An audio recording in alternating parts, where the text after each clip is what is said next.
April 8, 1943. 27,000 ft above Caen, France. The oxygen mask couldn't hide Oberleutnant Ralph Hermiken's smirk as he watched the ungainly silhouettes climbing laboriously toward his formation through the crystal clearer canopy of his Faller Wolf 190A5. The veteran ace of Yakashvara 26 studied the American fighters making their combat debut over occupied Europe.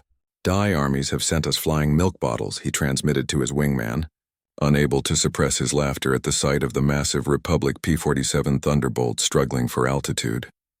Below them, 16 P-47C Thunderbolts of the 4th Fighter Group lumbered upward in tight formation, their 2,000 horsepower Pratt & Whitney R2800 double Wasp engines straining against their 7-ton weight. To German pilots accustomed to the sleek Spitfires and nimble Soviet fighters, these corpulent American machines appeared almost comical. Barrel-shaped fuselages topped with greenhouse canopies, wings that seemed too small for their massive bodies, propellers that dwarfed anything in the Luftwaffe inventory. What Hermisen didn't know, what none of the German pilots circling like wolves above could have imagined, was that they were witnessing the arrival of the weapon that would systematically destroy the Luftwaffe's fighter arm. Within 18 months, these flying milk bottles would transform from objects of derision into instruments of terror, their 8.2 Browning machine guns becoming the most feared sound in German skies. The mathematics of destruction were already loaded in those broad wings. 3,400 rounds of ammunition, a combined rate of fire of 6,000 rounds per minute, enough concentrated firepower to saw a messes in half in less than 2 seconds. The transformation began that April morning when Major Donald Bully, commanding the 335th Fighter Squadron, spotted the German formation positioning for attack.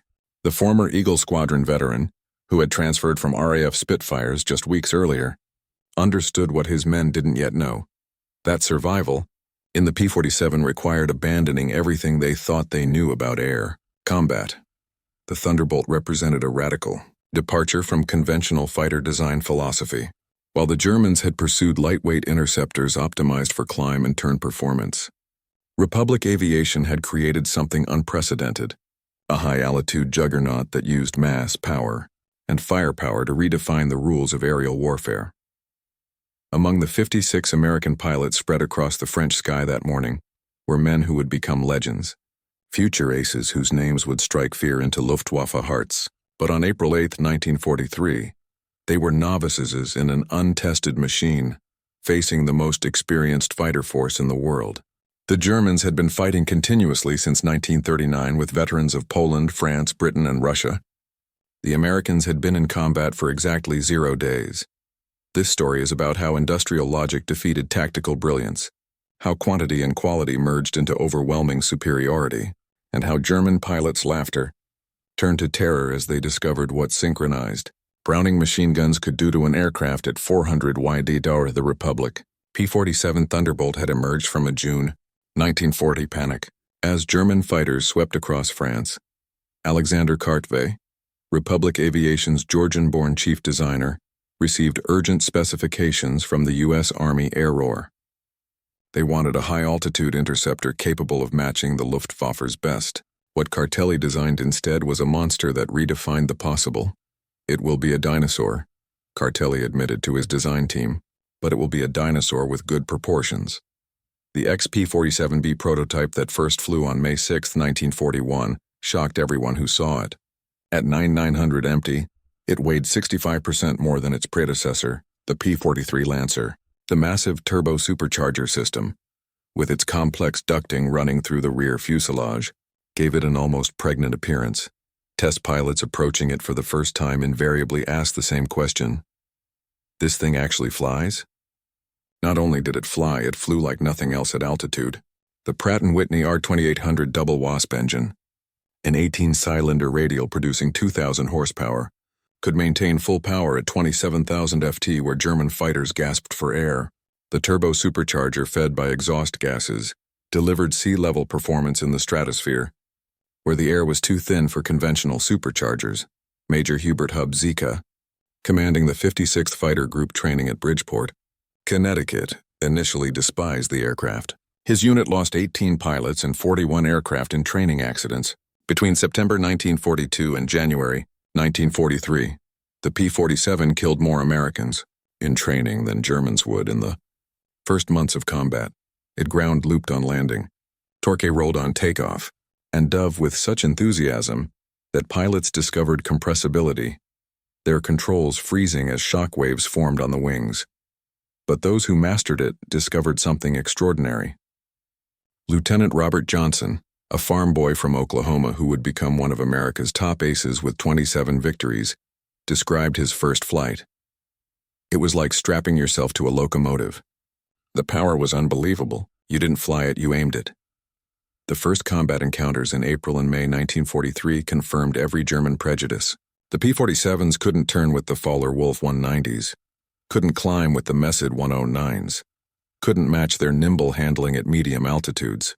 Luftwaffe pilots quickly developed tactics to exploit these weaknesses, attacking from below where the heavy Thunderbolt struggled, forcing turning fights where agility mattered more than firepower.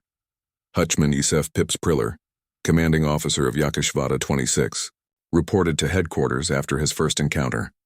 The new American fighter is meat for the slaughter. It flies like a truck, turns like a freight train, and climbs like a pregnant cow. Our boys are calling them Indiana, fat targets pretending to be warriors. The statistics seem to confirm German confidence. In their first month of operations, the American fighter groups lost 14 Thunderbolts for only 3 confirmed German kills. The RAF, observing from their Spitfire squadrons, quietly suggested the Americans might reconsider their choice of mount. British pilots joked that the best evasive maneuver in a P-47 was to unstrap and run around the roomy cockpit, but something strange was happening in those early encounters that German intelligence failed to notice. The P-47s that were shot down had absorbed incredible punishment before falling. One aircraft returned from a May 4th mission with 21 cannon holes and over 100 machine gun strikes. Damage that would have disintegrated a Messerschmitt or Spitfire. The massive radial engine, lacking vulnerable coolant systems, shrugged off hits that would have stopped a liquid-cooled fighter cold. More significantly, when P-47s did get their guns on target, the results were catastrophic. The Thunderbolt's weapons battery created a convergence zone of destruction that German pilots had never experienced. Unlike the rifle-caliber weapons of early warfighters or the cannon with limited ammunition, the American fighter could maintain sustained fire for over 30 seconds, an eternity in aerial combat. The event that would begin changing German perceptions occurred on June 26, 1943, over Lazo, France. It involved Second Lieutenant Robert S. Johnson of the 61st Fighter Squadron and an encounter that would become legendary on both sides of the conflict. Johnson's formation of 48 P-47s was returning from escort duty when they were bounced by 16 Fowler Wolf 190s from 2 August 26, led by Headman Wilhelm Ferdinand Galland, younger brother of the famous Adolf Galland. The Germans executed a perfect attack, diving from the sun with overwhelming speed advantage. Johnson's Thunderbolt, flying at the rear of the formation, was caught in the crossfire of multiple attackers, taking catastrophic damage in the first seconds of combat. 21 20mm cannon shells exploded across his aircraft. The canopy shattered, hydraulic fluid sprayed into the cockpit, the engine cowling was torn away, and fire erupted behind the instrument panel.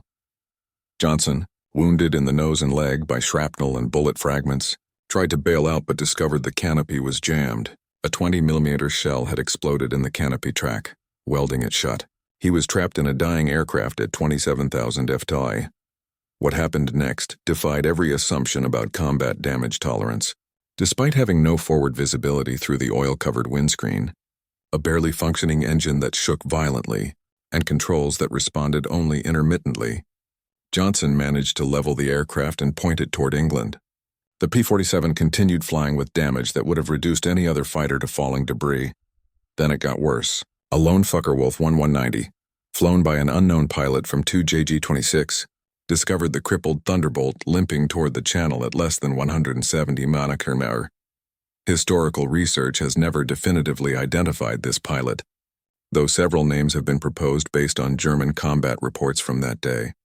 What followed was one of the most extraordinary encounters in aerial warfare history.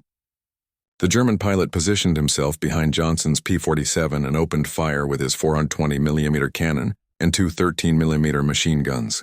Johnson, unable to evade, could only huddle behind his armor plate and pray. The Thunderbolt absorbed the entire cannon ammunition load.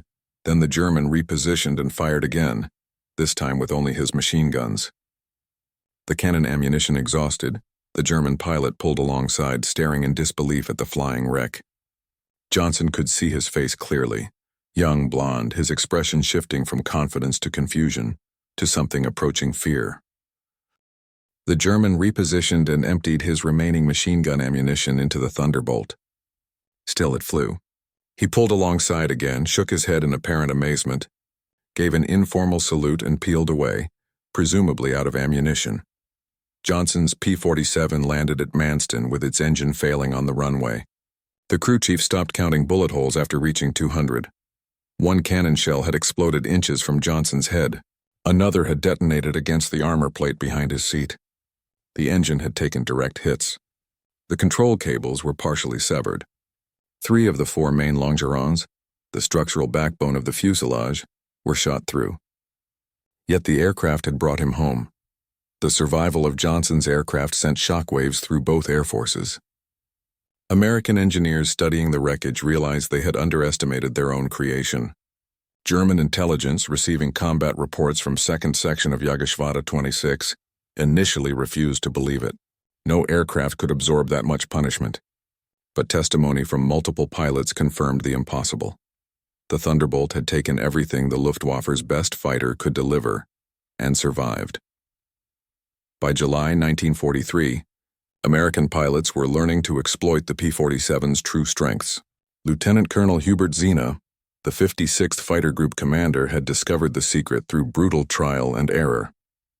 Don't turn with them. Don't climb with them at low altitude. Use your weight. Use your power. Use your guns. The Thunderbolt's massive weight, initially seen as a disadvantage, became a weapon. In a dive, nothing could catch it. From 30,000 FT, a P-47 could reach 550 mph, faster than any German fighter could achieve even in a vertical dive. This speed could be converted to altitude in a zoom climb that left pursuing fighters helplessly behind. Captain Walker Bard Mahurin, who would become one of the first American aces in Europe, developed what became known as the boom and zoom tactic, though pilots called it the Thunderbolt turkey shoot. Instead of engaging in traditional dogfights, P-47 formations would climb to 30,000 FT, higher than German fighters could effectively operate. When Luftwaffe fighters appeared below, the Thunderbolts would roll inverted and dive, reaching speeds that made deflection shooting impossible for defending Germans. At the bottom of these dives, the American heavy machine guns would speak. German pilots who survived described it as facing a wall of lead. The combined firepower created an impenetrable zone of destruction. Aircraft caught in this convergence pattern didn't just fall, they disintegrated. The true revelation of American firepower came during the August 17, 1943, dual raid on Schweinfurt and Regensburg, the deepest penetration into Germany attempted to that date. This mission would demonstrate both the P-47's limitations, its range even with drop tanks, and its terrifying effectiveness when employed properly. Major David Schilling, leading the 62nd Fighter Squadron, encountered a formation of Messerschmitt 110 destroyer aircraft positioning to attack B-17s with their heavy cannon and rocket armament. The twin-engine German fighters, heavily armed but less maneuverable, were the Luftwaffe's specialized bomber killers. Schilling's flight of 4 Thunderbolts rolled into their attack dive from $28,000 FT Unoffizier Hinrich Roth, a gunner in one of the Mi-10s who survived, later recounted in a P interrogation. The American fighters came down like hammers from heaven. I opened fire at 800 meters, good hits. I saw them strike the fighter's wing. The P-47 didn't even wobble. Then he fired. The aircraft ahead of us simply came apart, not shot down, destroyed. Wings separated from fuselage, tail severed. The crew compartment shredded into metal confetti. In 2 seconds, a 110 became nothing. 8 Mess's 100s and 10s were destroyed in less than a minute. The German pilots had never experienced such concentrated firepower. Each P-47 carried 425 rounds per gun, 3,400 rounds total, weighing nearly 900 lb at convergence distance typically set at 300 YD. All 8 guns' ballistic paths intersected in a zone roughly 6 ft in diameter. Anything in that zone faced 100 in projectiles per second, each traveling at 2,900 ft/s. The ammunition itself was a revelation of American industrial capacity. While German fighters struggled with limited cannon ammunition, typically 120 to 200 rounds for a 20mm weapon, American pilots could maintain fire for over half a minute. The standard combat load mixed armor-piercing incendiary tracer, and standard ball ammunition in patterns designed to both destroy and ignite. Lieutenant Colonel Francis Gabby Gabreski, who would become the top American ace in Europe with 28 victories, described the effect. When you hit them with all 8, they don't just go down, they explode. I saw 109 literally cut in half, the tail falling one way, the nose and wings another. The pilot never knew what hit him. By September 1943, the Luftwaffe was discovering another horrifying reality about the P-47. Its performance improved dramatically with altitude while German fighters suffered.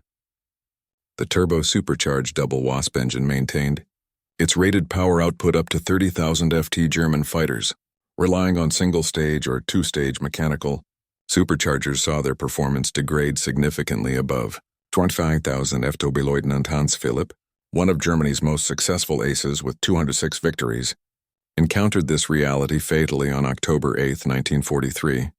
Leading Jagdgeschwader 1 against a B-17 formation at 28,000 ft over Bremont, Philipp found his Fehler Wolf 190A6 sluggish and unresponsive in the thin air. The BMW 801 engine, powerful at medium altitudes, was gasping for oxygen nearly 6 miles above the earth. When P-47s of the 56th Fighter Group dove on his formation from 32,000 ft, the German fighters were sitting ducks.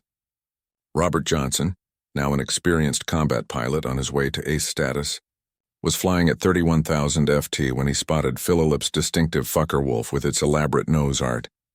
Johnson's combat report was clinical. Opened fire at 300 YD, 30-degree deflection, observed strikes along entire fuselage. Enemy aircraft exploded. No parachute observed. Philipp's death sent shockwaves through the Luftwaffe. If one of their best, a man who had survived over 500 combat missions on both Eastern and Western fronts, couldn't survive against the Thunderbolts, what chance did average pilots have? The German High Command ordered an immediate investigation into the P-47's capabilities.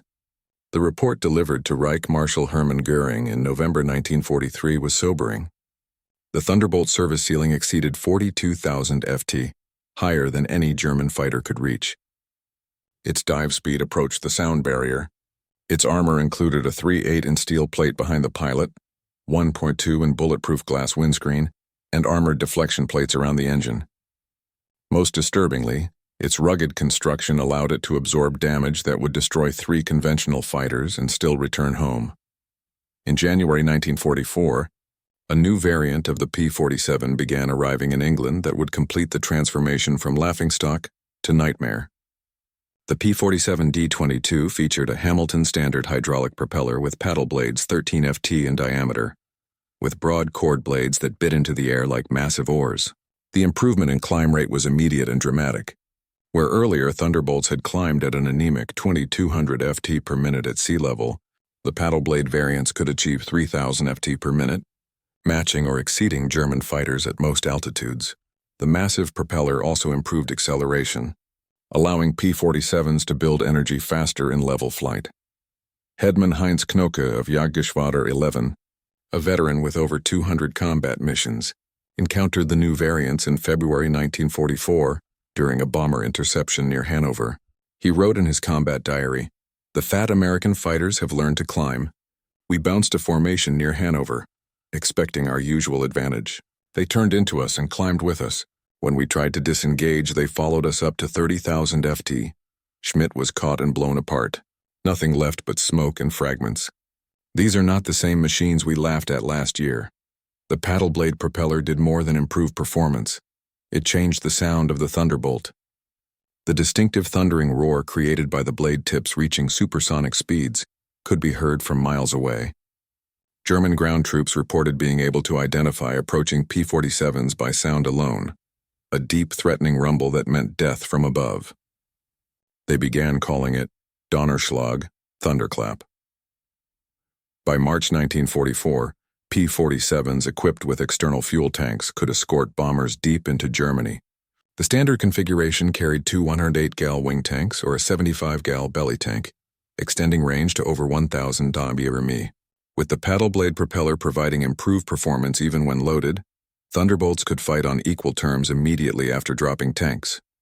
The Luftwaffe's response was to concentrate on the bombers, hoping to inflict enough losses to stop the American daylight campaign. But this required flying through the P-47 escort screen, an increasingly suicidal proposition. German pilots developed a grudging respect that bordered on fear for the big American fighters.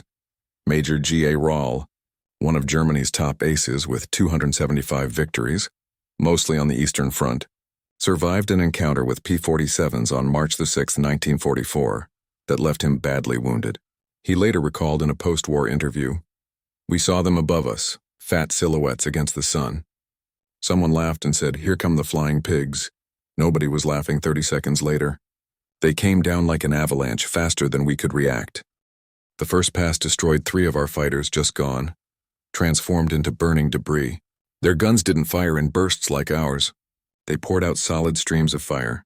Getting caught in that stream meant instant death." The escort missions revealed another P-47 advantage: endurance. While German fighters operated at maximum power settings that consumed fuel rapidly, the big American radials could cruise efficiently at high altitude. Thunderbolts could remain with the bombers for hours, rotating top cover while maintaining enough fuel for combat and return. As more P-51 Mustangs arrived to take over long-range escort duties in spring 1944, P-47 units increasingly focused on ground attack, a role that would make them the most feared aircraft in the German arsenal. The transition began in earnest in April 1944 as the Allies prepared for the invasion of France. The Thunderbolt's heavy machine gun battery proved equally effective against ground targets. The standard armor-piercing incendiary ammunition could penetrate the top armor of most German vehicles, while the sheer volume of fire could destroy soft targets in seconds. A 2-second burst put 160 half-inch projectiles into a target area the size of a truck, but it was the addition of bombs and rockets that transformed the P-47 into a true multi-role monster. The D-25 variant could carry 2 1,000 lb bombs under the wings and a 500-pounder under the fuselage, a bomb load equal to early war medium bombers. Later variants added zero-length rocket stubs for 10 5-in-high-velocity aircraft rockets, HVARs, each equivalent to a 105mm artillery shell. Oberst Hans von Luck, commanding the 125th Panzer Grenadier Regiment during the Normandy campaign, experienced P-47 ground attacks firsthand. They came in low, so low you could see the pilots' faces. The sound was terrifying, engines roaring, rockets screaming. Then the hammer of those heavy machine guns. A column of our trucks simply ceased to exist. 20 vehicles transformed into burning wreckage in one pass. The psychological effect on the men was devastating. They called them Jabos, fighter bombers. But these were something beyond that. They were flying artillery with the accuracy of snipers. On June 6, 1944, the Luftwaffe discovered how completely the balance of power had shifted. Over 500 P-47s provided air cover for the invasion, creating an impenetrable umbrella over the beaches. German fighters attempting to reach the landing zones were massacred.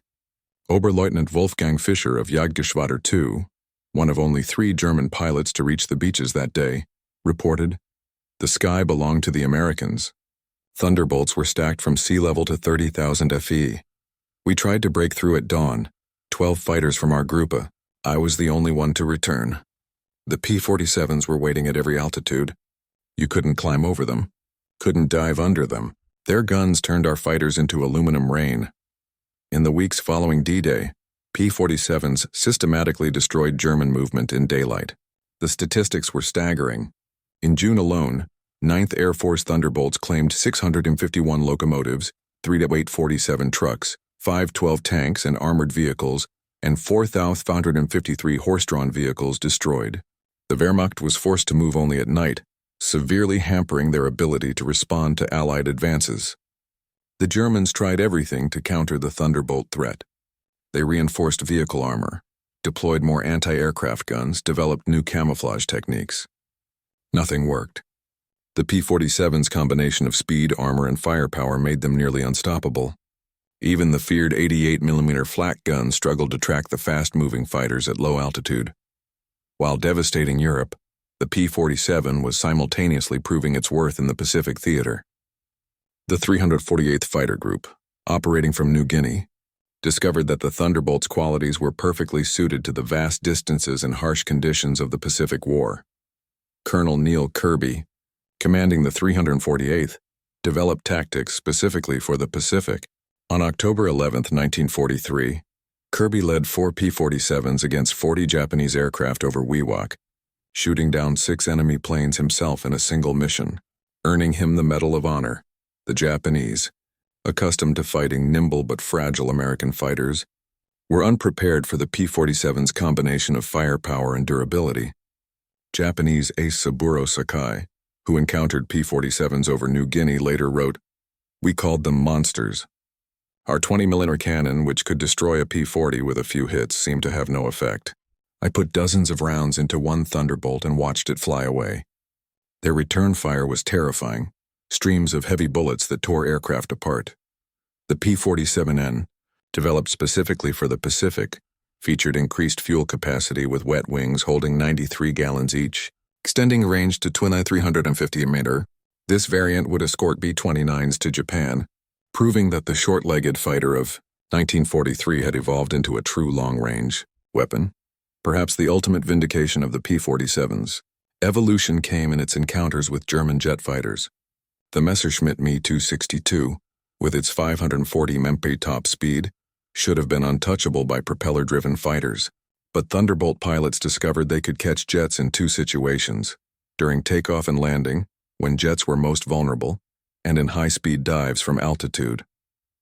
On November 27, 1944, Lieutenant Colonel John C. Meyer of the 352nd Fighter Group became one of the first pilots to shoot down an Me-262 with a P-47.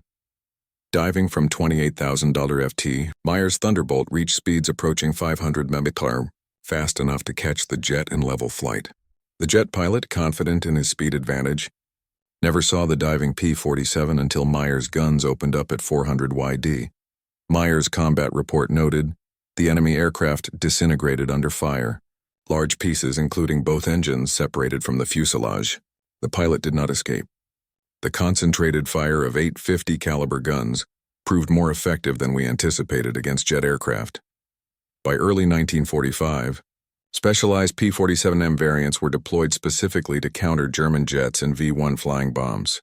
With water methanol injection boosting power to 2,800 horsepower and refined aerodynamics, these ultimate Thunderbolts could reach 470 mph in level flight at 30,000 FT, fast enough to intercept even jets under certain conditions. Major George Bostwick, commanding the 63rd Fighter Squadron equipped with P-47s, shot down 2 Me-262s in March 1945. His tactical report emphasized firepower over speed. The jets are faster, but they can't turn and they can't take punishment. One good burst from our battery, and they come apart like they're made of paper. They have to slow down to attack bombers. That's when we get them. The ultimate demonstration of American industrial might came during Operation Bodenplatte, the Luftwaffe's desperate attempt to destroy Allied air power on January 1, 1945. Nearly 900 German fighters, including their best remaining pilots, launched surprise attacks on Allied airfields across Belgium and the Netherlands. At Y-34 Airfield near Metz, home to the 365th Fighter Group's P-47s, the attack initially succeeded. German fighters destroyed 22 Thunderbolts on the ground, along with several other aircraft. A captured German pilot brought to the command post pointed at the burning aircraft and taunted, "What do you think of that?"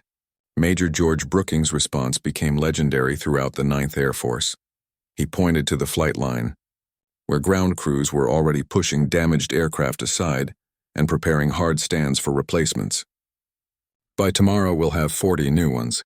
How long will it take you to replace your pilots?" The German pilot's smirk disappeared. Within 48 hours, factory-fresh P-47 D-40s filled the flight line, flown in from depots in England. The Luftwaffe lost 271 aircraft and 213 pilots in Bodenplatte, including many irreplaceable instructors and squadron leaders. losses they could never replace. The Americans lost 134 aircraft total across all attacked airfields, all replaced within a week. The numbers told the story of inevitable defeat. Republic Aviation produced 15,783 P-47s during the war, more than any other American fighter. At peak production, the Farmingdale factory on Long Island completed one Thunderbolt every hour around the clock.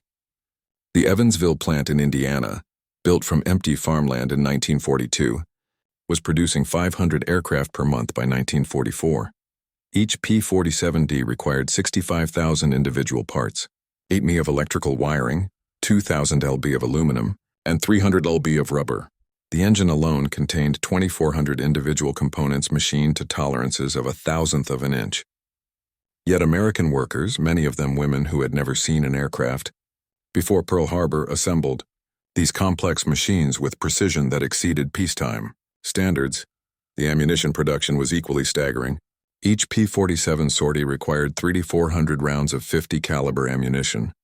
With hundreds of Thunderbolts flying daily missions, ammunition consumption exceeded 10 million rounds per month by mid-1944. The Lake City Arsenal in Missouri, one of several ammunition plants, produced 30 million rounds monthly. Each cartridge was manufactured to tolerances measured in 10,000 of an inch, ensuring reliable feeding through the synchronized gun mechanisms. The fuel consumption was enormous. Each Thunderbolt burned 100 gall per hour in normal flight, up to 300 gall in combat with water injection engaged. The 9th Air Force alone consumed over 25 million gallons of aviation fuel monthly by late 1944. All of it shipped across the Atlantic in tankers that were themselves products of American mass production, even more impressive than aircraft. Production was pilot training. By 1944, the United States was graduating 30,000 pilots annually from advanced training, more than Germany had trained in the entire war. Each P-47 pilot received a minimum of 400 hours of flight training before entering combat, including 100 hours in advanced fighters. German pilots, by contrast, were entering combat with less than 100 hours total time by war's end. The quality showed in combat. American pilots arrived in Europe trained in formation flying, instrument navigation, gunnery, and tactics. They had practiced against captured German aircraft, understanding their enemies' capabilities and limitations. They knew their aircraft systems intimately, having studied technical manuals that German pilots never received. Lieutenant Eugene Roberts, arriving in England in September 1944, exemplified the American training advantage. I had 420 hours in my logbook, including 75 hours in the P-47. I'd fired at towed targets, practiced deflection shooting, studied gun camera film from actual combat. My first mission, I knew exactly what to do. The German pilot I faced couldn't have had half my experience. It wasn't even a fair fight. In March 1945, Oberstleutnant Isef Priller, the same pilot who had mocked the P-47s as pregnant cows 2 years earlier, was interviewed by German propaganda officials seeking to boost morale. His statement, deemed too demoralizing for publication, revealed the complete transformation in German attitudes. The Thunderbolt is the best fighter bomber ever built. Its firepower is unprecedented. Weapons that never jam, never overheat, never run out of ammunition in normal combat. It carries bombs like a medium bomber, fires rockets like artillery, and fights like a fighter when needed. But beyond the machine is what it represents: unlimited American production. They lose 10, they build 20, we lose 1, it's gone forever. Their pilots arrive better trained than our instructors. They have fuel for training, ammunition for practice, spare parts for everything. We have nothing but courage, and courage without resources is just delayed defeat. We laughed at them in 1943. We're not laughing now. When you hear those guns, you know death has come calling. The sound haunts us, mechanical, precise, unstoppable. Like everything American, it's about overwhelming material superiority. They didn't beat us through better tactics or braver pilots. They buried us under an avalanche of steel and lead. By April 1945, the Luftwaffe existed largely on paper. Fuel shortages grounded most aircraft. Experienced pilots were dead or captured. Airfields were cratered ruins. But even with aircraft and fuel, German pilots faced an impossible equation. Attacking meant facing P-47 formations that owned every altitude from ground level to 40,000 ft in Feld Webel Klaus Brechender, One of the last German pilots trained in 1945, flew exactly one combat mission before the war ended. His encounter with P-47s over Leipzig lasted 12 seconds.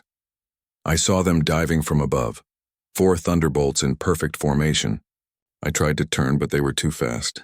The leader fired from 500 milliliters. My aircraft shook like it was hit by sledgehammers. The engine exploded, the wings separated. I barely escaped. In the parachute, I watched them destroy my entire staff. 6 fighters gone in under a minute. The sky rained burning aluminum and bodies. The psychological impact was complete. German pilots developed what medical officers called Jabo fever, physical symptoms of stress appearing when Thunderbolts were reported in the area. Veterans who had faced Spitfires and Hurricanes without fear became physically ill before missions against P-47s. The distinctive thunder of approaching Thunderbolts caused panic among ground troops, who knew that survival meant finding cover immediately. The final statistics of P-47 operations defied comprehension. In Europe, 3,752 German aircraft destroyed in aerial combat, 3,315 aircraft destroyed on the ground, 86,000 railway cars destroyed, 9,000 locomotives destroyed, 6,000 armored fighting vehicles destroyed, 68,000 trucks destroyed, 60,000 horse-drawn vehicles destroyed.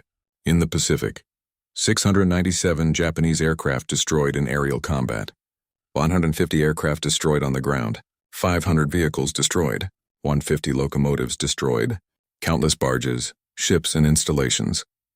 The 9th Air Force alone, primarily equipped with P-47s, flew 213,873 combat sorties, dropped 120,000 tons of bombs, fired 135 million rounds of ammunition, and launched 60,000 rockets.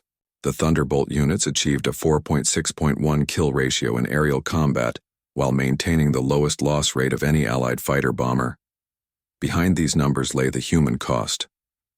The Luftwaffe lost approximately 28,000 pilots killed in combat against Western Allied forces. Many fell to the concentrated fire of American heavy machine guns. Each loss represented years of training that Germany could never replace. By war's end, the average German fighter pilot had less than 30 hours of combat experience. The average P-47 pilot had over $200. At the Luftwaffe interrogation center at Oberursel, captured Allied pilots were debriefed by German intelligence. The records captured in 1945 revealed German assessments of Allied aircraft. The file on the P-47, updated continuously throughout the war, showed the complete reversal of opinion. April 1943. Large, unmaneuverable fighter. Inferior to German types in all performance parameters except dive speed. Machine gun armament insufficient against cannon-armed fighters. Assessment: minimal threat. December 1943. Exceptional high-altitude performance. Extreme structural strength. Firepower increasingly problematic. Pilots showing improved tactics. Assessment: significant threat above $25,000. 15 June 1944. Dominant fighter bomber. Superior to all German types above 20,000 F-10 firepower, devastating against all target types. Structural strength makes shoot-down extremely difficult. Assessment: critical threat at all altitudes. March 1945, best fighter bomber of the war. Combination of firepower, durability, and performance unmatched. Pilot quality exceptional. Assessment: unsurvivable in direct engagement. In 1985, at a reunion of German and American fighter pilots in Phoenix, Arizona, former adversaries met in peace. General Lieutenant Adolf Galland, former head of the Luftwaffe fighter arm, was asked about the P-47. His response, recorded on video, captured the complete transformation. "We made a terrible mistake in 1943. We saw this big, heavy fighter and laughed. The Americans don't understand air combat, we said. They built a bomber and called it a fighter. We were the ones who didn't understand. The Americans didn't try to build a European fighter. They built an American one designed around production, firepower, and survivability. They understood that in a war of attrition, the plane that could take punishment and deliver devastating firepower would win. They were right. The first time I flew a captured P-47 after the war, I understood everything. The power was incredible. It climbed like it was falling upward. The cockpit was comfortable. The visibility excellent. The controls precise. It was a pilot's aircraft wrapped in armor, But what really impressed me was realizing that America built over 15,000 of these complex machines while fighting a two-ocean war. Each one required an engine more complex than anything Germany produced. Yet they built them faster than we could build simple fighters. That's when I knew we never had a chance. Those guns, we called them Roosevelt's piano because of the sound they made. Once you heard that sound, you never forgot it. Many of my friends heard it for the last time.